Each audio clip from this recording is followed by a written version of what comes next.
तो last episode के and पे हमने देखा था कि जहाँ पर डीमन किंग अपनी पावर्स को रिलीज करता है और कहता है कि तुम एक बहुत बड़ी डिसअपॉइंटमेंट बन गए अगर तुम यहाँ पर हमारे डीमन सेक्टर को छोड़कर जाना चाहते हो, वो भी सिर्फ इस वजह से कि तुम्हारी पावर्स चली गई हैं। तो ये बात सुनने के बाद मन हाजिर सोच रहा था कि अब मुझे यहाँ पर कोई ऐसा बहाना बनाना होगा जिसकी वजह से मैं इसे यहाँ पर मना सकूं, वरना ये तो यहाँ पर मुझे मार डालेगा। तो मन हाजिर उसे कहता है कि नहीं नहीं नहीं मास्टर, ऐसी बात नहीं है, मैं यहाँ पर अपने सेक्टर को छोड़कर जाने की बात नहीं कर रहा, मैं तो बस यहाँ पर थोड़ी सी फ्रेश एयर लेने की बात कर रहा हूँ कि मैं थोड़े दिनों के लिए बाहर चला जाता हूँ, कुछ महीनों के लिए बाहर चाहता हूँ, ताज़ा हवा लेकर आता हूँ, क्योंकि जहाँ पर रहकर मेरे पास मेरी मास्टर प्रोग्रेस चली गई तो बार बार मुझे वो बातें याद आती हैं। तो मास्टर उसकी बातें सुनने के बाद वहाँ पर कोई भी रिएक्शन नहीं देता। तो मन हाजिर उसे कहता है कि मास्टर, इसी वजह से मैं यहाँ पर आपसे रिक्वेस्ट करने के लिए आया हूँ, तो मास्टर क्या आप यहाँ पर मुझे इजाजत देंगे, क्या आप मुझे यहाँ पर आउटिंग के पर जाने के लिए इजाजत देंगे। तो उसका मास्टर जो होता है अपने कब को वहीं पर ग्राउंड के पर पटक देता है और कहता है क्या तुम सिर्फ और सिर्फ इससे एक छोटी सी वजह के लिए मुझसे मिलने के लिए आए हो, क्या सिर्फ और सिर्फ इसी एक छोटी सी वजह के लिए, यानी एक रिक्वेस्ट के लिए कि तुम आउटिंग पर जाना चाहते हो।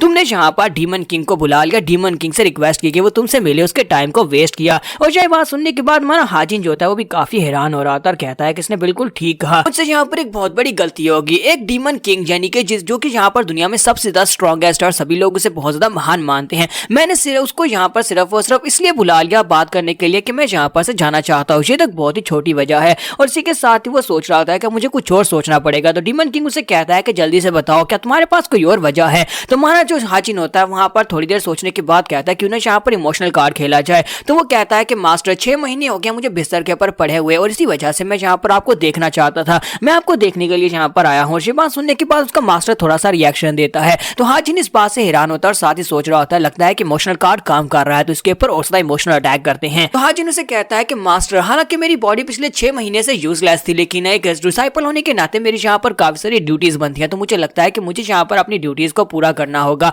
इसी वजह से मैं यहाँ पर आपसे रिक्वेस्ट कर रहा हूँ कि मुझे बाहर भेजे ताकि मैं जल्दी से रिकवर करके वापस आऊँ, आकर अपनी ड्यूटीज को पूरा करूँ। और ये बात सुनने के बाद डीमन किंग के हाथ में तो प्याला होता है, वो प्याला अपने आप वहां पर से गायब होना शुरू हो जाता है। हाजिन कहता है कि मुझे लगता है कि यहाँ पर ये काफी ज्यादा गुस्सा होने वाला है और इसी के साथ ही वो उसे कहता है कि तुम यहाँ पर ये बात कर रहे हो कि तुम्हारी कुछ ड्यूटीज हैं, यानी कि तुम डिसाइपल की ड्यूटीज के बारे में बात कर रहे हो। हाजिन कहता है हाँ सर, मैंने यही बात की। तो डीमन किंग बहुत ज्यादा गुस्सा हो जाता है और उनका खड़ा होता है और उसे कहता है तो तुम यहाँ पर ड्यूटीज की बात कर रहे हो लेकिन खुद तुम यहाँ पर अपनी ड्यूटीज को पूरा नहीं कर रहे। मुझे लगता है कि तुम्हें यहाँ पर अपनी ड्यूटीज के बारे में कुछ भी नहीं पता। अगर तुम्हें यहाँ पर एक स्टूडेंट की ड्यूटीज के बारे में पता होता तुम कभी भी यहाँ पर इस कमजोर बॉडी के साथ मेरे सामने अपीयर नहीं होते। तुम यहाँ पर अपनी बॉडी को पहले बेहतर बनाते, उसके बाद यहाँ पर मेरे सामने आते। मैंने यहाँ पर तुम्हें सारा टाइम मिस जज किया। इसके साथ ही वो सोच रहा होता है कि यहाँ पर कैसी बातें किए जा रहा है। मैं पिछले 6 महीने से यहाँ पर बिस्तर के ऊपर पड़ा था, यानी इसका स्टूडेंट 6 महीने से अपने बिस्तर पर पड़ा था और यहाँ पर उसकी ड्यूटीज के बारे में बात कर रहा है। मुझे लगता है ये गलत बात कर रहा है। लेकिन डीमन किंग जब वहां पर अपने प्रेशर को रिलीज करता है तो हाजिन कहता है कि सिर्फ और सिर्फ इसके देखने की वजह से यहाँ पर मुझे महसूस हो रहा है कि मेरे अंदर तक सोल भी शैटर हो जाएगी। लेकिन लगता है कि मैं यहाँ पर पकड़ा गया। मुझे लगता है कि यहाँ पर इसको समझ आ गया कि इसके डिसाइपल की बॉडी के अंदर कोई और है। लेकिन इसी के साथ ही डीमन किंग पीछे की तरफ घूम जाता है। हाजिन कहता है कि मुझे तो समझ ही नहीं आ रही कि इसका नेचर क्या है, इसका बिहेवियर क्या है। यहाँ पर कभी कुछ बात करता है, कभी गुस्सा हो जाता है, कभी यहाँ पर शांत हो जाता है।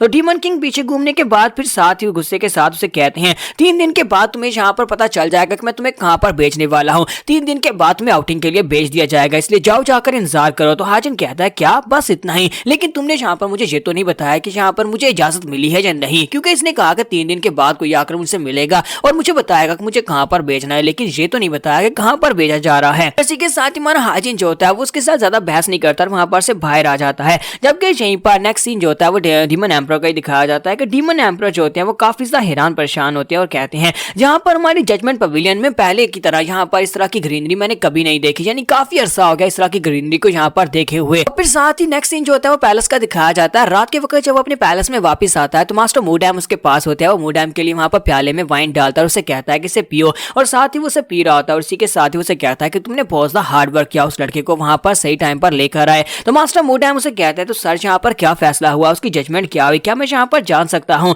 तो इसी के साथ ही उसे कहता है कि पहले मुझे ये बताओ कि थर्ड के साथ चल क्या रहा है, यानी थर्ड यंग मास्टर के साथ क्या चल रहा है। तो मास्टर मूडैम उसे कहता है कि वो सिर्फ और सिर्फ अपने आप को रिकवर करने के बारे में सोच रहा है, वो दिन रात इसी बारे में सोचता रहता है। डीमन एम्परर से कहते हैं कि बस इतना ही क्या, इसके अलावा और कुछ भी नहीं है। और साथ ही उसे कहते हैं कि मुझे लगता है कि वो काफी ज्यादा अच्छा है, यानी कि रिकवरी में काफी ज्यादा अच्छा है। 1 साल पहले जब मैंने इस लड़के को देखा था, इसकी बॉडी के अंदर मुझे बहुत ज्यादा टैलेंट दिखाई दिया था, ये बहुत ही जीनियस था। इसी वजह से मैं इसे यहाँ पर अपना डिसाइपल बनाकर लेकर आया था। अपना डिसाइपल बनाने के बाद इस लड़के ने यहाँ पर मेरे डिसाइपल्स में अपनी जगह 3rd रैंक के ऊपर बनाई, क्योंकि ये बहुत ज्यादा खतरनाक और डेंजरस था, बिल्कुल एक डिमोनिक कल्टिवेटर की तरह, लेकिन ये एक दो मुहा सांप है, यानी कि ये किसी वक्त भी मुझे डसने के लिए तैयार बैठा हुआ था। लेकिन आज यहाँ पर जो कुछ भी हुआ बहुत ज्यादा अलग था। आज मैंने यहाँ पर जिस डिसाइपल को देखा उसकी आंखों में वो चमक नहीं थी बल्कि कुछ और चमक थी। आज यहाँ पर उसका मुंह ज्यादा चल रहा था, ना कि उसकी आंखों के अंदर से किलिंग इंटेंट निकल रहा था। जितना ज्यादा वो यहाँ पर डिमोनिक कल्टीवेशन की पास से दूर जाता जा रहा है उतना ज्यादा वो डेथ को समझता है। मुझे लगता है कि वो यहाँ पर इन दोनों चीजों को अच्छे से समझता है, लेकिन पता नहीं क्यों मुझे ऐसा लगता है जैसे वो डिमोनिक कल्टीवेशन पास से दूर जा रहा है।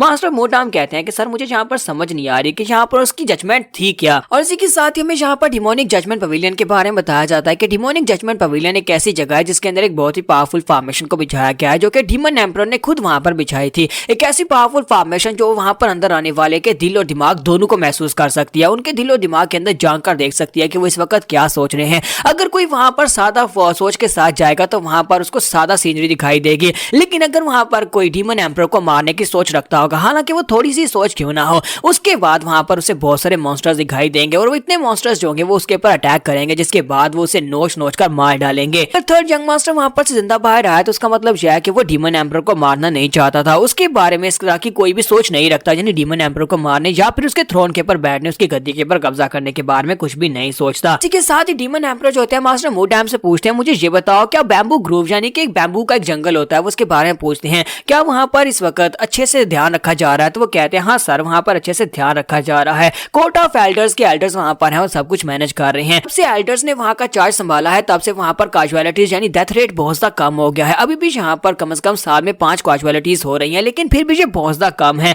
तो डीमन एम्परर से कहता है कि ये बहुत ही अच्छी बात है। फिर साथ ही उसे कहता है कि मैं चाहता हूँ कि जाकर एल्डर्स को एक मेरा मैसेज दो, सभी एल्डर्स को वहां पर से हटा दो, बैम्बू ट्री जंगल में से किसी को भी वहां पर नहीं होना चाहिए। मैं चाहता हूँ कि थर्ड यंग मास्टर को वहां पर भेज दो, उसे अकेले वहां पर जाने दो, उसे अकेले वहां पर जाकर एंजॉय करने दो, क्योंकि उसने यहाँ पर आउटिंग में जाने के लिए कहा था। उसने कहा कि उसे फ्रेश एयर चाहिए, तो मुझे लगता है कि वहां पर जाकर उसके लिए बिल्कुल परफेक्ट है, उसे वहां पर फ्रेश एयर मिलेगी। इसके साथ ही हमारा नेक्स्ट सीन जो होता है वो बैम्बू जंगल का दिखाया जाता है। तो बैम्बू जंगल में हमारे हाजिन को दिखाते हैं कि वो अपना बैग उठाकर बैम्बू जंगल में चलता हुआ जा रहा था, जबकि छिपकलियां उसके ऊपर रेंग रही होती हैं और वो इस बात से काफी ज्यादा गुस्सा आ रहा था और कहता है कि वो कमीना डीमन लॉर्ड कहीं का, उसकी हिम्मत कैसे भी यहाँ पर मुझे इस जगह के ऊपर भेजने की। मैंने यहाँ पर पिकनिक मनाने के लिए कहा था कि मुझे किसी ऐसी जगह के ऊपर भेजे जहाँ पर फ्रेश एयर ले सकूं, लेकिन यहाँ पर इस जंगल के अंदर, इस घने बैम्बू ट्री के जंगल के अंदर मुझे कहाँ से फ्रेश एयर मिलेगी। पता नहीं उस कमीने ने यहाँ पर मेरे साथ ऐसा क्यों किया होगा, मुझे तो समझ नहीं आ रही कि वो मुझसे कौन सा बदला ले रहा था। और इसी के साथ ही वो चिल्लाकर डीमन लॉर्ड को गाली देता है और यहाँ पर एपिसोड 09 का एंड करेंगे। नेक्स्ट एपिसोड में देखेंगे क्या हमारा हाजिन यहाँ पर बैम्बू जंगल के अंदर अपने आप को सर्वाइव करवा पाएगा, क्योंकि ये एक बहुत ही खतरनाक जंगल है। तो एपिसोड की एक्सप्लेनेशन अच्छी लगी हो तो कमेंट करके जरूर बताइएगा, वीडियो को लाइक करना मत भूलिएगा। Thank you.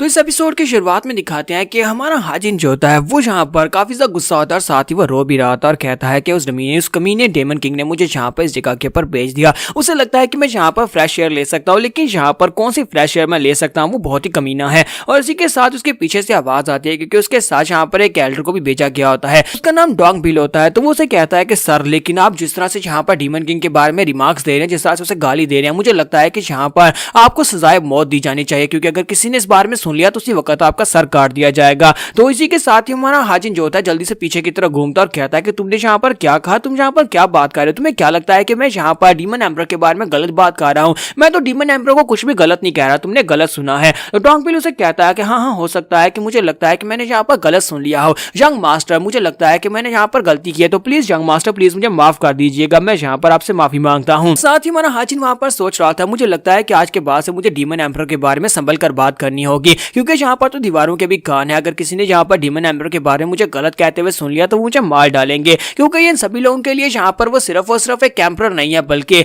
वो यहाँ पर गार्ड का दर्जा रखता है, ये सभी लोग उसे गार्ड की तरह मानते हैं। और इसी के साथ ही उसे कहता है कि तुम यहाँ पर कोर्ट ऑफ एल्डर्स की तरफ से हो, तो वो कहता है हाँ यंग मास्टर मैं कोर्ट ऑफ एल्डर्स से हूँ। साथ ही उसके सामने अपने घुटने टेकता और कहता है जब तक आप यहाँ पर इस बैम्बू ट्री जंगल के अंदर रहेंगे तब तक मैं यहाँ पर आपका एस्कॉर्ट हूँ, साथ ही आपका बॉडीगार्ड भी हूँ। मुझे यहाँ पर पर्सनली ये जिम्मेदारी दी गई है कि मैं यहाँ पर आपकी सुरक्षा का ध्यान रखूँ, और यहाँ पर आपको कुछ भी चाहिए होगा तो प्लीज आप मुझसे कहिएगा, मेरा नाम मार्क डॉग बिल है। हाजिन वहां पर सोच रहा था कि इस तरह के एक पावरफुल इंसान को मेरा बॉडीगार्ड बनाकर मेरे साथ रखा गया है, मुझे लगता है कि यहाँ पर कुछ ना कुछ तो खास है इस जंगल में जिसकी वजह से मुझे यहाँ पर एक बॉडीगार्ड दिया गया है। तो नेक्स्ट सीन हमें अगले दिन का दिखाया जाता है। अगले दिन हमारे हाजिन को दिखाता है कि वो बेचारा यहाँ पर उदास परेशान होकर एक बैम्बू ट्री के साथ टेक लगाकर बैठा होता है और कहता है तो ये है वो खूबसूरत सीनरी जिसको एंजॉय करने के लिए मैंने यहाँ पर छुट्टी मांगी थी और डीमन किंग ने मुझे कहाँ पर भेज दिया। तो यहाँ पर एंड के ऊपर एक एक ही रिजल्ट निकलता है कि मैं यहाँ पर से भागकर नहीं जा सकता, चाहे वो यहाँ पर ह्यूमनली राइटियस अलायंस हो या फिर यहाँ पर डिमोनिक कल्ट हो, इनके हाथे से निकलकर जाना काफी ज्यादा मुश्किल और साथ ही वो रोना शुरू कर देता है। फिर साथ ही बैम्बू ट्री के साथ अपना सर मारना शुरू करता है और कहता है यहाँ पर ये सभी डिमन कल्ट के कमीने यहाँ पर ऐसे क्यों है, यहाँ पर सभी मास्टर्स ऐसे क्यों है, वो हमें यहाँ पर से जाने क्यों नहीं देते, एक बार किसी कल्ट को ज्वाइन कर लो तो इसका मतलब ये तो नहीं है कि हम लोग निकल नहीं सकते। फिर साथ ही वो सोच रहा था मुझे पहले से ये पता था कि ये इतना ज्यादा आसान नहीं होने वाला, मेरी पिछली लाइफ में असैसिन किंग बनने के बावजूद मैं यहाँ पर ह्यूमनली राइटियस अलायंस को छोड़कर नहीं जा पाया, क्योंकि वहां पर उन लोगों का एक असूल था कि मरने के बाद ही आप यहाँ पर कल्ट को छोड़ सकते हैं और यहाँ पर बिल्कुल वैसी होने वाला है। और अब तो यहाँ पर मैं सबसे ज्यादा पावरफुल कल्ट में जो डिमोनिक कल्ट है, तो वो सोच रहा था कि मुझे यहाँ पर से अगर निकलना है तो मुझे सिर्फ और सिर्फ एक ही सहारा है और वो है अपनी स्ट्रेंथ। अगर मैं अपनी स्ट्रेंथ को इस हद तक बढ़ा लेता हूँ कि मैं यहाँ पर डीमन एम्परर लेवल तक पहुंच जाता हूँ, तो उसी के बाद मैं यहाँ पर कल्ट को छोड़कर जा सकता हूँ। उसके लिए मुझे यहाँ पर अपनी बॉडी को ट्रेन करना होगा, अपनी कल्टीवेशन को कंटिन्यू करना होगा, की ब्लॉकेजेस को हटाना होगा, क्योंकि यहाँ पर सिर्फ और सिर्फ एक ही तरीका है अपने आप को स्ट्रॉन्ग बनवाने का और लोगों से अपनी बात को मनवाने का कि स्ट्रॉन्ग बनो, सभी को हरा दो, अपना रास्ता बनाओ और निकल जाओ। तो हाजिन कहता है कि मेरे पास मेरी पिछली लाइफ का सारा एक्सपीरियंस है, मेरे पास वो सारे के सारे स्किल्स है, मेरे पास 9 सेक्टर्स की महान टेक्निक्स है, उन सभी की मदद से मैं यहाँ पर दोबारा से पहले की तरह बहुत ज्यादा स्ट्रॉन्ग बन जाऊंगा और बहुत ही जल्दी। और जब वो वहां पर खड़ा होकर अपने बारे में ये सारी बातें कर रहा था और अपने आप को हिम्मत दे रहा था, इसी के साथ ही उस बैम्बू ट्री के पीछे से डोंगपिल निकलता और कहता है कि यंग लॉर्ड। तो ये बात सुनने के बाद हमारा यंग लॉर्ड चिल्लाकर चीख मारता और कहता है कि तुम यहाँ पर कहां से निकल आए, अचानक से यहाँ पर से ना निकलो, तुमने मुझे डरा दिया। तो वो कहता है कि यंग लॉर्ड मैं यहाँ पर आपके लिए खाने के लिए पूछने के लिए आया था, क्योंकि पिछले 2 दिन से आपने कुछ भी नहीं खाया, प्लीज जल्दी से मेरे साथ आ जाएं। आप और कितने दिन तक यहीं पर बैठने वाले हैं, आपने यहाँ पर ना कुछ खाया है ना कुछ पिया है, मेरे साथ आ जाएं। आपको यहाँ पर अपनी सेहत के बारे में भी ख्याल रखना चाहिए। और इसी के साथ ही उसे कहता है क्या यहाँ पर 2 दिन गुजर गए, तो वो उसे कहता है कि हाँ 2 दिन गुजर गए हैं। तो हमारा हाजिन उसे कहता है फिर ठीक है, मेरे लिए कुछ खाने के लिए बनाओ। फिर साथ ही उसे कहता है दोबारा कभी इस तरह से पीछे से मत निकलना, मैं बहुत ज्यादा डर गया था, अचानक से निकलने की जरूरत ही क्या है। तो वो कहता है ठीक है माय लॉर्ड, मैं दोबारा ऐसा नहीं करूंगा। और इसी के साथ ही नेक्स्ट दिन अगले दिन का दिखाया जाता है। अगले दिन हमारा हाजिन जो होता है वो अपनी बाउंडलेस टेक्निक को यूज करते हुए अपने आप को दोबारा से वहां पर कल्टीवेट करवाने की कोशिश करता है ताकि बॉडी के अंदर से की ब्लॉकेजेस को हटा सके। तो उसकी बाउंडलेस टेक्निक जो है जिसकी पास्ट लाइफ यानी असैसिन किंग की लाइफ से, जहां पर उसने 9 सीक्रेट्स थे जो कि 9 फैमिलीज के थे, उनको हासिल करने के बाद उनको कंबाइन करके बाउंडलेस टेक्निक बनाई थी और उसकी मदद से वहां पर आसपास की पावर को महसूस कर पा रहा होता है, क्योंकि उसे महसूस हो रहा था कि यहाँ पर जो बैम्बू ट्रीज हैं वो काफी ज्यादा अलग हैं बाकी की सभी जगहों के मुकाबले में, क्योंकि यहाँ के बैम्बू ट्रीज का साइज भी काफी ज्यादा बड़ा और वो बड़ी तेजी के साथ ग्रो कर पा रहे हैं। और यहीं पर वो कहता है कि मैं अपनी बाउंडलेस टेक्निक को यहाँ पर पहले देखता हूँ कि मैं कौन से स्टेज पर हूँ, क्योंकि लास्ट लाइफ में मुझे इसकी 5 स्टेजेस मिली थी और 5वें स्टेज में मैं लास्ट टाइम जब मरने के करीब था उस वक्त मैं 4th स्टेज के पीक पर पहुंचा हुआ था। और इसी के साथ ही वो इस बॉडी को चेक करता है, यानी सोरियोंग की बॉडी को चेक करता है। तो वो कहता है कि ये बड़ी हैरानी की बात है कि ये बाउंडलेस टेक्निक की 3rd स्टेज के वो भी पीक पर पहुंचा हुआ है। ऐसा लगता है जैसे ये सोरियोंग लड़का जिसकी बॉडी में इस वक्त मैं रीइंकार्नेट हुआ हूँ, ये एक बहुत ही टैलेंटेड जीनियस है। तो ये तो बड़ी कमाल की बात है। अगर मैं यहाँ पर एक और झटका इसे देता हूँ तो मैं यहाँ पर अपनी बाउंडलेस टेक्निक के 4th लेवल को ब्रेक थ्रू कर लूंगा और उसके बाद मेरे लिए कल्टीवेशन आसान हो जाएगी। और इसी के साथ ही वहां पर उसे सारे के सारे आसपास से की पावर महसूस होती है और वो सारी की पावर को अपनी बॉडी के अंदर एब्जॉर्ब करना स्टार्ट करता है। तो हमारा हाजिन जो होता है अब यहाँ पर बड़ी तेजी के साथ की पावर को एब्जॉर्ब कर रहा था और सोच रहा होता है कि मुझे यहाँ पर बड़ी जल्दी से इस सारी की पावर को अपनी बॉडी में एब्जॉर्ब करना होगा ताकि की ब्लॉकेजेस को हटाया जा सके। उसकी बॉडी के अंदर काफी सारी की पावर एब्जॉर्ब हो जाती है। तो इसी के साथ ही वो अपनी 4th स्टेज को अनब्लॉक कर लेता है। जब उसकी 4th स्टेज अनब्लॉक होती है वहां पर एक जबरदस्त धमाका होता है, जबरदस्त की निकलती है। इसके साथ ही 5 दिन गुजर चुके हैं। 5 दिन के बाद क्योंकि अपने यहाँ पर उसने बाउंडलेस टेक्निक के 5th लेवल को अनलॉक कर लिया था, तो अब यहाँ पर वो प्रैक्टिस कर सकता है और वो यहाँ पर प्रैक्टिस कर रहा था और उसकी बॉडी पहले से काफी ज्यादा बेहतर हो चुकी होती है। उसकी बॉडी के ऊपर काफी सारे मसल्स भी आ चुके होते हैं और साथ उसके बाल भी, उनका कलर भी काला हो चुका होता है। तो वो कहता है कि यहाँ पर काफी कुछ बदल गया है, क्योंकि मैं यहाँ पर काफी ज्यादा हेल्दी खाना खा रहा हूँ, काफी ज्यादा हेल्दी नींद ले रहा हूँ, साथ ही यहाँ पर डेली रूटीन की प्रैक्टिस भी कर रहा हूँ। हाजिन कहता है कि अब जबकि मैंने यहाँ पर अपने 4th स्टेज को अनलॉक कर लिया और साथ ही थोड़ी बहुत कल्टीवेशन भी हासिल कर लिया, तो अब यहाँ पर एक और टेक्निक जो असैसिन किंग बनने के लिए बहुत ज्यादा जरूरी थी, अपनी पिछली लाइफ में उस टेक्निक को यूज किया करता था, वो टेक्निक थी हाइपर सेंसेशन। एक ऐसी टेक्निक जो कि एक असैसिन को ट्रूली असैसिन बनाती है, यानी कि मैं यहाँ पर किसी भी छोटी से छोटी आवाज को महसूस कर सकता हूँ। एक मक्खी के भिनभिनाने से एक मच्छर के भिनभिनाने तक मैं हर एक चीज को महसूस कर सकता हूँ, अपने आसपास में चीजों को महसूस कर सकता हूँ। और एक असैसिन बनने के लिए बहुत ज्यादा जरूरी था कि मुझे यहाँ पर अपनी 5 सेंसेस को एक साथ यहाँ पर अनलॉक करना था और यहाँ पर मैं बिल्कुल वैसे करने वाला हूँ। यहाँ पर वो इस टेक्निक को भी अनलीश करता है और इसी के साथ ही वो जंगल के सेंटर में खड़ा होकर वहां पर अपनी इस टेक्निक यानी हाइपर सेंसेशन को यूज करता है। तो उसके आसपास से हर एक चीज महसूस हो रही होती है, हालांकि वो सामने देख रहा होता है लेकिन उसके आगे पीछे चारों तरफ वो हर एक चीज को महसूस कर सकता है। तो वो कहता है कि मुझे लगता है कि इस तरह के जंगल में मुझे इस टेक्निक को यूज नहीं करना चाहिए, क्योंकि यहाँ पर तो चारों तरफ कुछ ना कुछ जरूर है, यानी कीड़े मकोड़े हर जगह पर हैं और यहाँ पर इस टेक्निक के साथ मुझे काफी ज्यादा मुश्किल हो रही है। लेकिन ज्यादा जरूरी बात यह है कि हाजिन ने यहाँ पर एक और टेक्निक को अचीव कर लिया और इसी के साथ बैम्बू ट्री के पीछे से फिर से डोंगबिल निकलता है। तो हमारा हाजिन फिर से चीख मारता और कहता है कि तुमने फिर से मुझे डरा दिया, मैंने तुम्हें पहले भी कहा था कि यहाँ पर ऐसे मत निकलना। तो वो कहता है कि सर आपका खाना तैयार है, प्लीज अंदर आ जाएं। तुम्हारा हाजिन उसे कहता है कि अच्छा ठीक है खाना तैयार है, लेकिन क्या तुम सामने से नहीं आ सकते या फिर सामने आकर थोड़ी देर खड़े नहीं हो सकते ताकि मुझे पता हो कि तुम वहां पर से आ रहे हो। तो डोंगबिल उसे कहता है कि माय लॉर्ड प्लीज मुझे माफ करिएगा, आइंदा नहीं होगा। और हमारा हाजिन सोच रहा था ये आइंदा भी ऐसा ही करेगा। तो डोंगबिल जो होता है वो यहाँ पर उसे जंगल के राज के बारे में नहीं बता रहा था और उसे शाम होने से पहले वापस लेकर जा रहा था। उसे कहता है कि सर हमें वापस जाना होगा और साथ ही वो सोच रहा होता है कि यहाँ पर किसी ना किसी वक्त भी यहाँ पर मॉन्स्टर्स आउटब्रेक हो सकता है। हाजिन आगे आगे चल रहा था और वो उसके पीछे पीछे चल रहा था। जब वो उसके पीछे पीछे चल रहा था इसी के साथ उस साइड के ऊपर से जंगल के अंदर वहां पर गहरे अंधेरे में कुछ महसूस होता है। वहां पर उसे एक लाइट दिखाई देती है। तो वो कहता है कि वो क्या था, क्या वो कोई भूत था।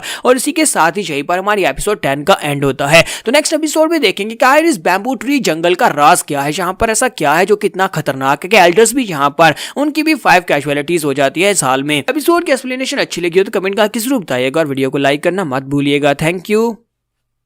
तो इस एपिसोड की शुरुआत में हाजिन को फिर से प्रैक्टिस करता हुआ दिखाते हैं कि हाजिन जो अब उसने यहाँ पर बाउंडलेस टेक्निक से 4th लेवल को अनलॉक किया था तो वो बॉडी के अंदर की पावर को एब्जॉर्ब कर सकता है। और इसी के साथ ही हाजिन कहता है कि चलो अब यहाँ पर उड़कर देखते हैं क्या मैं फ्लाई कर सकता हूँ या नहीं। और इसी के साथ ही वो बड़ी तेजी के साथ जंप करता है। तो यहाँ पर फिलहाल के लिए वो प्रॉपर फ्लाई तो नहीं कर सकता लेकिन वो जंप करके फ्लाई कर पाता है। तो वो कहता है कि जो तो बहुत ही अच्छी बात है। वो बैम्बू ट्रीज के साथ वहां पर जंप करते हुए आगे की तरफ बढ़ता है और कहता है कि मैं यहाँ पर फ्लाई कर सकता हूँ और बहुत ही जल्दी मैं यहाँ पर फ्लाई कर पाऊंगा। फिर साथ ही वो कहता है कि अब सिर्फ एक ही बची है, अब मुझे यहाँ पर अपनी डार्क शैडो की टेक्निक को यूज करना होगा। और वो सामने की तरफ हिट करता है। जब वो बैम्बू ट्री को हिट करता है तो वहां पर वो उसको तोड़ देता है और कहता है ये बहुत ही अच्छी बात है, मैंने यहाँ पर अपनी पिछली लाइफ में एक बहुत ही पावरफुल मार्शल आर्ट्स की टेक्निक जिसे डार्क शैडो की कहते हैं उसको सीखा था और उस टेक्निक की मदद से मैं असैसिन किंग बना था, यानी असैसिन किंग का टाइटल मुझे मिला था। हाजिन कहता है कि यहाँ पर इन तीनों चीजों की मदद से मैं बहुत ही जल्दी दोबारा से वैसे पावरफुल बन जाऊंगा, यानी कि एक हाइपर विजन यानी कि हाइपर सेंसेशन और दूसरी टेक्निक उसकी ये बाउंडलेस टेक्निक और तीसरी ये डार्क शैडो की, इन तीनों टेक्निक्स की मदद से वो स्ट्रांग बनने की कोशिश कर रहा है। लेकिन इसी के साथ ही वो वहीं पर रुक जाता और कहता है कि मैंने इस बारे में तो सोचा ही नहीं था कि जहां पर डार्क शैडो की टेक्निक जो है ये तो राइटियस ह्यूमन अलायंस और 9 सेक्टर्स की टेक्निक है। मैं तो इस वक्त डिमोनिक कल्ट में और डिमोनिक कल्ट में सभी लोग तो डिमोनिक मार्शल आर्ट्स मास्टर्स करते हैं और अगर यहाँ पर ये टेक्निक सीखूंगा तो सभी लोगों को मेरे पर शक हो जाएगा और मुझे नहीं लगता कि यहाँ पर मुझे इस बारे में इजाजत भी होगी कि मैं यहाँ पर दूसरे सेक्टर्स की टेक्निक्स को सीख सकता हूँ। तो वो सोच रहा होता है कि अब मैं यहाँ पर क्या करूँ, क्या मुझे यहाँ पर डोंगबिल से पूछना चाहिए। तो इसी के साथ ही वो जिस पेड़ के ऊपर बैठा होता है वो नीचे दबा हुआ होता है और इसके साथ वो प्रेशर के साथ उड़ता हुआ चलाता हुआ काफी दूर जाकर गिरता है। फिर वो वहां पर से वापस आता है, वापस घर में आता है और आकर कहता है डोंगबिल तुम कहां पर हो। तो डोंगबिल एक शैडो निंजा की तरह उसके सामने लैंडिंग करता है और कहता है जी मास्टर आपने मुझे बुलाया, बताएं आपको क्या काम है। तुम्हारा हाजिन उसे कहता है कि मुझे तुमसे कुछ पूछना है। तो वो कहता है हाँ सर पूछे ना, आपको क्या पूछना है। तो हमारा हाजिन उससे पूछता है मुझे ये बताओ कि अगर यहाँ पर demonic cultivator demonic cultivation technique को ना सीखे और किसी दूसरे सेक्टर की कल्टीवेशन टेक्निक को सीखे तो क्या इससे कोई सजा मिलेगी या फिर इसकी इजाजत है कि हम लोग दूसरी कल्टीवेशन टेक्निक्स को सीख सकते हैं। तो ये बात सुनने के बाद वो आगे से बिल्कुल खामोश होता है। फिर साथ ही कहता है सर प्लीज माफ करिएगा, मुझे आपके सवाल की समझ नहीं आई। हम लोग डिमोनिक कल्टीवेटर्स हैं तो डिमोनिक कल्टीवेशन टेक्निक से सीखेंगे ना, बाकी की सभी सेक्टर्स की बेकार टेक्निक्स को हम लोग क्यों सीखेंगे। तुम्हारा हाजिन कहता है कि मुझे लगता है कि मेरी बात की समझ नहीं आई। फिर साथ ही उसे कहता है मुझे ये बताओ कि अगर हम में से कोई यहाँ पर डिमोनिक कल्टीवेशन टेक्निक को छोड़कर किसी दूसरे राइट के सेक्टर की कल्टीवेशन टेक्निक को सीखता है तो फिर क्या होगा, क्या ये पॉसिबल है।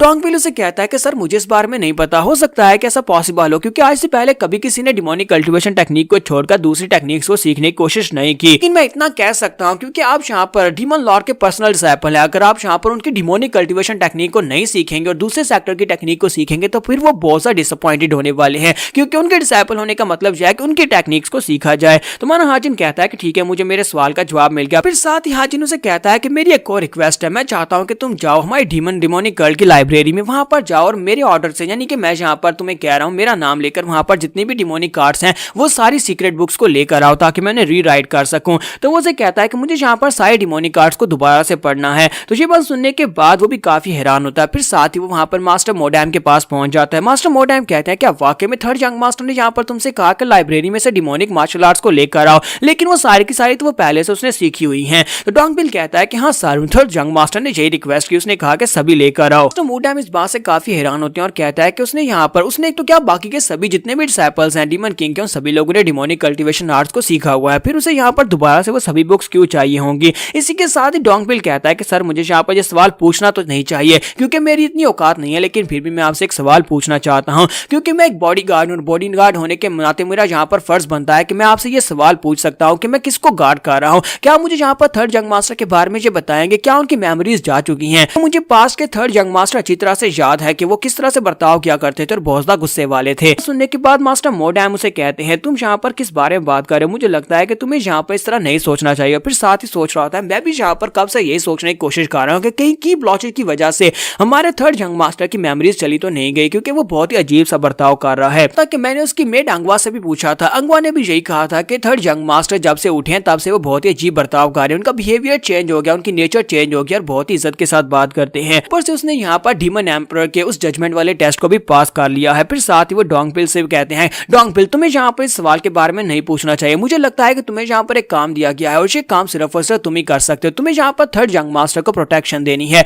और प्रोटेक्शन देने का मतलब यह है कि तुम्हें उसके बारे में जानने का कोई अधिकार नहीं है, सिर्फ और सिर्फ अपना काम करो, सिर्फ और सिर्फ उसे प्रोटेक्ट करो, उसे कुछ भी नहीं होना चाहिए। तुम्हें अच्छी तरह से पता है कि यहाँ पर जितने भी डिसाइपल्स हैं यानी कि डीमन एम्परर के पर्सनल डिसाइपल्स में से टॉप 3 के डिसाइपल्स में से कोई ना कोई एक जो है वो डीमन एम्परर की जगह के ऊपर अगला डीमन एम्परर बनेगा और हो सकता है कि वो थर्ड जंग मास्टर हो और ये बहुत ज्यादा इंपॉर्टेंट मिशन है और ये तुम ही कर सकते हो। और साथ ही वो अपने पास से चाबी निकालता है और उसे कहता है कि ये लो, ये लाइब्रेरी की चाबी है, जाओ वहां पर से जाकर जितनी डिमोनिक कल्टीवेशन बुक्स लेना चाहते हो ले लो और साथ ही वहां पर से top 3 demonic cultivation humanly martial arts वो भी ले जाना और साथ ही उन्हें 3 दिन में वापस कर देना क्योंकि वो बहुत ज्यादा इंपॉर्टेंट है और उन्हें यहाँ पर 3 दिन से ज्यादा बाहर मत रखना। साथ ही मास्टर मोडैम उसे कहता है कि मुझे तुमसे एक और बात पूछनी है, मुझे ये बताओ क्या तुमने उसे बैम्बू ट्री के बारे में बता दिया, बैम्बू जंगल के बारे में बता दिया? तो वो कहता है कि नहीं सर मैं अभी तक नहीं बता पाया लेकिन आज बता दूंगा। तो मास्टर मोडैम उसे कहते हैं वो बहुत ज्यादा खतरनाक है, मुझे लगता है कि तुम्हें जब भी यहाँ पर टाइम मिले उसे ब्रीफली एक्सप्लेन कर देना, उसे सब कुछ बताना कि बैम्बू जंगल में क्या कुछ है और वो कितना खतरनाक है,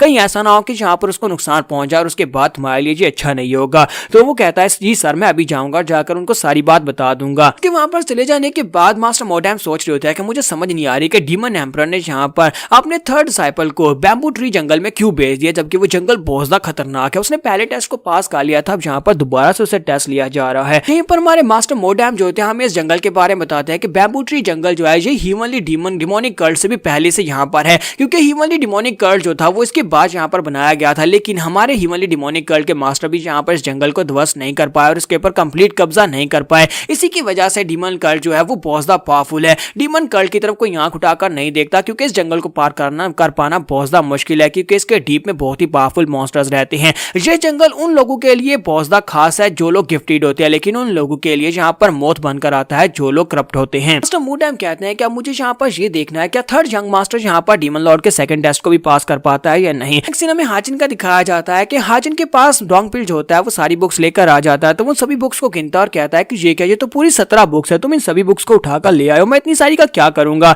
तो वो कहता है कि सर आप ही ने तो कहा था कि यहाँ पर मुझे बुक्स लाकर दो, मैं यहाँ पर आपके लिए सबसे बेस्ट मार्शल आर्ट्स की टेक्निक्स की बुक्स लेकर आया हूँ। तो वो कहता है लेकिन ये बहुत ज्यादा है। फिर साथ ही वहां पर एक एक करके उन बुक्स को चेक करता है और कहता है कि इनके अंदर तो डिमोनिक कार्ड्स लिखी हुई हैं, ऐसा नहीं है कि डिमोनिक कार्ड्स जो हैं वो यहाँ पर दूसरे सेक्टर्स यानी हेराइटियस सेक्टर्स की ह्यूमनली आर्ट से ज्यादा बेहतर है, मैं ऐसा समझकर अगर इनको देखूंगा तो फिर मैं यहाँ पर कभी इनको मास्टर नहीं कर पाऊंगा। और डोंगबिल उसे कहता है कि सर मैं यहाँ पर आपको एक बात इन्फॉर्म करना चाहता हूँ, इन बुक्स में से 3 बुक्स ऐसी हैं जिनको आपको यहाँ पर 3 दिन के अंदर अंदर रिटर्न करना होगा। ये तीनों बुक्स ऐसी हैं जो कि सिर्फ और सिर्फ तीनों यंग मास्टर्स को दी गई थी, यानी कि 3 टॉप 3 रैंकिंग के, आप भी उनमें से एक थे, आपको भी यहाँ पर इनमें से एक बुक दी गई थी और आपने भी उसको मास्टर किया था, हमें इसे जल्दी से जल्दी वापस करनी है, स्पेशली 3 दिन के अंदर अंदर। कि हमारा डोंगबिल जो होता है वो हाजिन की तरफ देखकर सोच रहा था कि मुझे लगता है कि यहाँ पर ये तीनों ह्यूमनली डिवाइन कल्ट की ये तीनों ही मार्शल आर्ट्स की बुक्स भूल चुकी हैं, हालांकि इसने यहाँ पर इन तीनों मार्शल आर्ट्स की बुक्स को मास्टर किया हुआ है, तो इन्हें पहले तक इसे ये तीनों आर्ट्स बड़ी अच्छे से आती थी। हाजिन उसे कहता है क्या हुआ, तुम यहाँ पर मुझे इस तरह से क्यों देख रहे हो। तो वो कहता है कि सर प्लीज मुझे माफ करिएगा, लगता है कि मैंने यहाँ पर आपकी टोटली एक न्यू साइड देखी है, क्योंकि आज से पहले मैंने आपको इस तरह से नहीं देखा, आप काफी ज्यादा कंफ्यूज लगते हैं जैसे कि आप सब कुछ भूल चुके हो।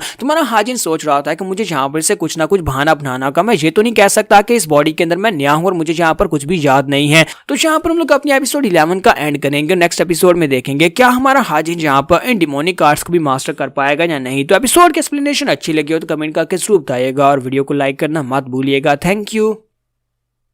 तो लास्ट एपिसोड के एंड पे हमने देखा था कि डोंगपिल जो होता है वो यहाँ पर हमारे हाजिन से पूछता है, मैं ये जानना चाहता हूँ क्या तुम ठीक हो, क्या तुम्हारी मेमोरीज ठीक है। तो ये बात सुनने के बाद हाजिन सोच रहा होता है कि मुझे यहाँ पर इसको बताना ही पड़ेगा, क्योंकि मैं यहाँ पर से ज्यादा देर इस बात को छुपा नहीं सकता और मुझे यहाँ पर इमोशनल कार्ड खेलना पड़ेगा। और इसी के साथ हमारा हाजिन वहीं पर अपना सर पकड़कर बैठ जाता है और कहता है, डोंगपिल तुम्हें पता है ना कि यहाँ पर मैं की ब्लॉकेज की वजह से पूरे 6 महीने तक बिस्तर पर पड़ा रहा। 6 महीने तक बिस्तर पर पड़े रहने की वजह से मैं सब कुछ भूल चुका हूँ। हाँ, मैं यहाँ पर अपनी मेमोरीज को तो नहीं लॉस्ट किया, लेकिन मुझे यहाँ पर लगता है कि मैं पहले जैसा बिल्कुल भी नहीं रहा, बहुत कुछ बदल गया है और मुझे यहाँ पर ये सारी की सारी टीचिंग्स को दोबारा से पढ़ना पड़ेगा, इनको दोबारा से रिमेंबर करना पड़ेगा। मैं नहीं चाहता कि मैं यहाँ पर सबसे पीछे रह जाऊँ और इस वक्त इस डेस्परेट सिचुएशन में सिर्फ और सिर्फ तुम्हारे पर भरोसा कर सकता हूँ, क्योंकि इस वक्त सिर्फ और सिर्फ तुम ही मेरा साथ दे सकते हो। तुम मेरी उम्मीद की आखिरी किरण हो, तुम जहाँ पर मेरा साथ दोगे तो मैं दोबारा से एक महान इंसान बन सकता हूँ। तो क्या तुम जहाँ पर मेरा साथ दोगे। जैसे वो साइड के ऊपर देखता है तो डोंगपिल उसकी बातें सुनने के बाद रो रहा होता है। तो वो कहता है कि अब तुम्हें क्या हुआ, तुम रो क्यों रहे हो। फिर साथ ही वो पैशन की आग जलाता है और कहता है, सर मैं यहाँ पर आपका पूरा साथ दूंगा। यंग लॉर्ड, आपने मेरे पर भरोसा किया है तो मैं यहाँ पर आपको दोबारा से महान बनाकर रहूंगा। और हाजिन सोच रहा होता है कि इस बंदे को बेवकूफ बनाना तो बहुत आसान था। और इसी के साथ ही नेक्स्ट सीन रात के वक्त का दिखाया जाता है। यहाँ पर से नेक्स्ट सीन हमें रात के वक्त का दिखाया जाता है, जहाँ पर डोंगपिल जो होता है बाहर खड़ा होता है अपनी बाड़ के पास। ये बाड़ उसी ने लगाई थी ताकि यहाँ पर प्रोटेक्शन की जा सके। वो सोच रहा होता है, मुझे लगता है कि अब यहाँ पर बैम्बू ट्री जंगल के अंदर 10 दिन में ये सब कुछ स्टार्ट होने वाला है, यानी कि यहाँ पर पावरफुल मॉन्स्टर यहाँ पर आने वाले हैं। मुझे यहाँ पर इस बैरिकेड को और ज्यादा पावरफुल बनाना होगा, क्योंकि जब तक हम लोग बैरिकेड के अंदर रहेंगे मॉन्स्टर्स यहाँ पर अंदर नहीं आ पाएंगे। फिर साथ ही वो सोच रहा था, मुझे यहाँ पर और ज्यादा पावरफुल बैरियर बनाना क्रिएट करना होगा, क्योंकि फिलहाल के लिए तो हम लोग यहाँ पर सेफ हैं, लेकिन अगर कोई पावरफुल मॉन्स्टर यहाँ पर आ जाता है तो हम लोग नहीं बच पाएंगे, क्योंकि हमारे यंग मास्टर इस वक्त फिलहाल के लिए अपनी स्टडीज के ऊपर पूरी तरह से फोकस कर रहे हैं। वो दोबारा से अपनी नॉलेज को हासिल करना चाहते हैं और मैं यहाँ पर उनको बिल्कुल भी डिस्टर्ब नहीं करना चाहता। साथ ही वो सोच रहा था, मुझे लगता है कि यंग मास्टर को यहाँ पर ट्रेनिंग करने के लिए वेपन्स की भी जरूरत पड़ेगी। मुझे पता है कि वो पहले किस तरह के वेपन्स को यूज करते थे। आज मैं यहाँ पर वापस जाता हूँ और उनके लिए कुछ वेपन्स लेकर आता हूँ। मेरे ख्याल में अभी मुझे यहाँ पर से चले जाना चाहिए और अभी जाकर उनके लिए वेपन्स लेकर आता हूँ। सबसे बेस्ट वेपन्स लेकर आऊंगा ताकि वो प्रैक्टिस कर सके। तो इसी के साथ ही वहां पर से चला जाता है। उसके चले जाने के बाद हमारे हाजिन को दिखाता है कि हमारा हाजिन जो होता है वहां पर सोते सोते साथ ही वो सोच रहा होता है कि मैं यहाँ पर अपनी डार्क शैडो की जो है उस टेक्निक को अच्छे से प्रैक्टिस कर रहा हूँ, लेकिन उसको प्रैक्टिस करने के साथ साथ मुझे यहाँ पर उसको कंबाइन करना होगा अपनी डिमोनिक एनर्जीज के साथ, क्योंकि वो जो यहाँ पर डिमोनिक टेक्निक्स पढ़ रहा होता है वो उसकी टीचिंग से काफी ज्यादा अलग होती हैं। तो वो कहता है कि मेरे पास जो 9 सेक्टर्स हैं, बाकी के जितने सेक्टर्स की टेक्निक्स हैं वो सारी की सारी स्टेल्थ टेक्निक है, स्पीड टेक्निक है, एजिलिटी टेक्निक है या फिर यहाँ पर डिफेंसिव टेक्निक है। लेकिन डिमोनिक टेक्निक्स मैंने अभी तक जितनी पढ़ी हैं वो सारी की सारी सिर्फ और सिर्फ क्या उसे कहते हैं बिजर्क टेक्निक है, यानी कि अटैक टाइप की टेक्निक्स है। ये फोर्सफुली अटैक करने और डिस्ट्रक्शन टेक्निक के बराबर हैं। तो अगर यहाँ पर इसको समझा जाए तो यहाँ पर ये सिर्फ और सिर्फ फोर्स को हासिल करने के बारे में है। लेकिन क्या ये पॉसिबल है, क्या ये पॉसिबल है कि मैं अपनी डार्क शैडो की को यहाँ पर इस टेक्निक के साथ मर्ज कर सकूं। अगर मैं यहाँ पर दोनों टेक्निक्स को आपस में मर्ज कर सकता हूं तो इसके साथ ही एक बहुत ही महान और लेजेंडरी टेक्निक बन जाएगी। तो हाजिन कहता है कि इस वक्त मैंने यहाँ पर जितने भी स्क्रोल्स को पढ़ा है वो सारी की सारी सीक्रेट ह्यूमनली डिमोनिक टेक्निक्स हैं, लेकिन मैं इन सभी को यहाँ पर थोड़े समय में मास्टर नहीं कर सकता। मुझे यहाँ पर इनमें से चूज करना होगा। मुझे चूज करना होगा कि इन 3 मेन टेक्निक्स में से जिसे 3 दिन में रिटर्न करना, उनमें से किसी एक टेक्निक को मुझे चूज करना होगा। तो उसके अंदर एक ट्रू डिमोनिक कार्ड होती है। तो वो सोच रहा था, मुझे लगता है कि ये वाली टेक्निक काम करेगी और इसी के साथ ही वो उस टेक्निक के फायदे देखता है। फिर साथ ही उसको पढ़ता और कहता है कि चलो यहाँ पर आप अपनी सेंसेस को अवेकन करने की कोशिश करते हैं, क्योंकि उसी की मदद से मैं यहाँ पर दोनों टेक्निक्स को मर्ज कर पाऊंगा। तो हमारा हाजिन जो होता है वहां पर से बाहर निकल आता है। बाहर आने के बाद वो कहता है कि बाउंडलेस टेक्निक जो है ये तब बहुत ज्यादा बेस्ट काम करती है जब हम लोग यहाँ पर अपनी थॉट्स को क्लियर करते हैं। इसी के साथ ही हमारे हाजिन जब वहां पर अपनी हाइपर सेंसेशन को एक्टिवेट करता है, उसे महसूस होता है कोई उसके ऊपर नजर रख रहा है। तो वो सोच रहा होता है कि डोंगपिल वापस आ गया, या फिर डोंगपिल यहाँ पर उसके ऊपर नजर रख रहा है, या फिर कोई और उसके ऊपर नजर रख रहा है। तो फिर साथ ही वो कहता है कि मुझे यहाँ पर और भी ज्यादा केयरफुल रहने की जरूरत है। फिर साथ ही वो कहता है कि वो दिखने में काफी ज्यादा बेवकूफ दिखाई देता है, लेकिन मुझे लगता है कि वो अंदर से काफी स्ट्रॉन्ग है और यहाँ पर हो सकता है कि उसे यहाँ पर स्पाई बनाकर मेरे पर नजर रखने के लिए छोड़ा गया हो। फिर साथ ही वो कहता है कि मुझे लगता है कितना काफी है, आज के लिए इतना ही काफी है। जैसे ही वहां पर से उड़ता है और वापस अंदर जाने लगता है, इसी के साथ ही वहां पर से उसे आवाज आती है, साइड के ऊपर से किसी मॉन्स्टर की आवाज आती है। तो वो कहता है डोंगपिल क्या तुम वापस आ गए, लेकिन वो डोंगपिल नहीं होता। और इसी के साथ ही वो उसकी तरफ घूर कर देखता है। तुम्हारा हाजिन भी उसकी तरफ देखता है और इसी के साथ ही वो मॉन्स्टर बड़ी तेजी के साथ हाजिन के ऊपर लपकता है। वो उसके ऊपर अटैक कर देता है, जबकि हमारा हाजिन जंप करते हुए साइड के ऊपर हटता है, अटैक को अवॉइड करता है, लेकिन वो एक बुलेट की तरह सीधा जाकर जाकर पीछे वाली दीवार के साथ टकराता है, पीछे की बाड़ भी टूट जाती है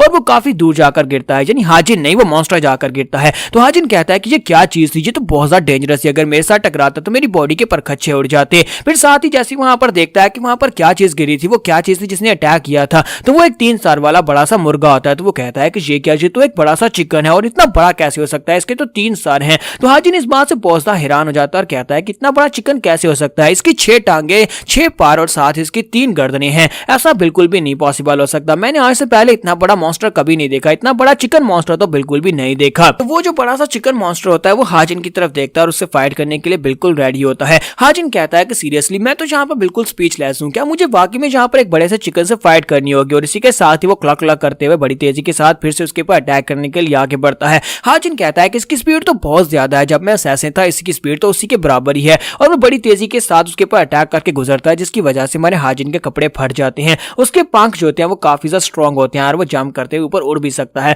और उड़ते ही फिर से अपने पंजों के साथ उसके ऊपर अटैक करता है, और साथ ही वहां पर अपने मुंह के साथ वो एक चीख मारता है, यानी मुर्गा जो होता है वहां पर जब बांग देता है तो उसकी आवाज से वो एक साउंड आर्ट होती है। तो हाजिन कहता है कि ऐसा कैसे हो सकता है कि ये यहाँ पर मार्शल आर्ट्स परफॉर्म कर सकता है, ये तो यहाँ पर साउंड मार्शल आर्ट्स को यूज कर रहा है। और हाजिन को भी एक जबरदस्त झटका लगता है। जबकि दूसरी तरफ डोंगपिल को दिखाता है कि डोंगपिल पवेलियन से उसके लिए वेपन लेकर वापस आ रहा था और कहता है मुझे लगता है कि इतने वेपन्स काफी रहेंगे। थर्ड यंग मास्टर को यहाँ पर तलवारें बहुत ज्यादा पसंद थी, तो मैं यहाँ पर उसके लिए तलवारें लेकर आया हूँ। उम्मीद करता हूँ कि वो यहाँ पर अपनी मेमोरीज को रिकवर कर ले और यहाँ पर इन तलवारों को याद करके, यानी इन तलवारों को हाथ में पकड़े तो उसे अपनी पुरानी मेमोरीज याद आ जाए। फिर साथ ही उसे यहाँ पर ये भी ख्याल आता है कि अगर उसे यहाँ पर अपनी पुरानी मेमोरीज याद आ जाती है तो फिर से मेरे साथ बुरा बर्ताव करेगा, क्योंकि पहले वो यहाँ पर मुझे बॉडीगार्ड तो क्या एक इंसान भी नहीं समझता था और मेरे साथ बहुत ही बुरा बर्ताव करता था। फिर साथ ही वो कहता है लेकिन मैं तो सिर्फ और सिर्फ उसका एक एड हूँ, यानी कि एक बॉडीगार्ड हूँ, और मेरा फर्ज बनता है वो जो भी मेरे साथ व्यवहार करे मुझे यहाँ पर उसको गार्ड करना ही है, क्योंकि वो फ्यूचर का डिमोनिक एम्परर बन सकता है। जैसे ही वो आगे बढ़ता है उसे यहाँ पर डिमोनिक एनर्जी महसूस होती है। वो कहता है कैसा कैसे हो सकता है,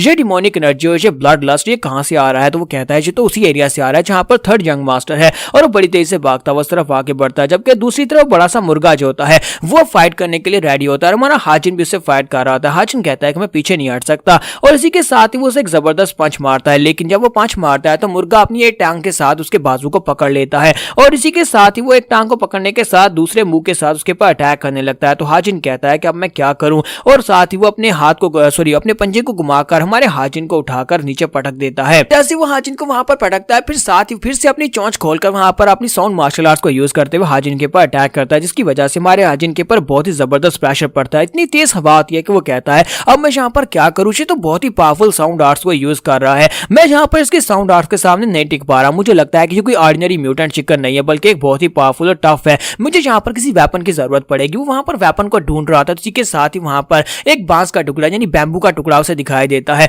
तो वो उस बैम्बू की लकड़ी को जाकर उठा लेता है और बड़ी तेजी के साथ भागता हुआ आगे बढ़ता है, क्योंकि इसी के साथ चिकन भी उसकी तरफ आगे बढ़ रहा होता है। तो जैसे वो चिकन उसके ऊपर अटैक करता है तो वो साइड के ऊपर जंप करता है, जाकर उस लकड़ी को उठाता है, उस लकड़ी को उठाकर ऊपर की तरफ जंप करता है और कहता है कि अब यहाँ पर तुम्हारा अंत है, क्योंकि अब तुम यहाँ पर मरने वाले हो। और इसी के साथ ही वो नीचे की तरफ लैंडिंग करता है, अपना उसके जो बैम्बू होता है उस बैम्बू को उसकी गर्दन में आकर दंसा देता है। लेकिन असल में वो बैम्बू जो होता है उसके बालों के साथ टकराकर, यानी उसके पंख जो होते हैं उनके साथ टकराकर वहीं पर मोल्ड हो जाता है, क्योंकि बैम्बू इतना स्ट्रॉन्ग नहीं होता कि उसकी बॉडी के दन सके। तो हाजिन कहता है कि मेरी तो वाट लग गई, इसके तो पंख इतने स्ट्रॉन्ग है बिल्कुल आयरन की तरह कि ये बैम्बू इसकी बॉडी के अंदर दंसा ही नहीं। और यहीं पर हमारी एपिसोड 12 का एंड होगा। नेक्स्ट एपिसोड में देखेंगे क्या हमारा हाजिन जहाँ पर इस बड़े से 3 साल वाले मुर्गे को हरा पाएगा या नहीं।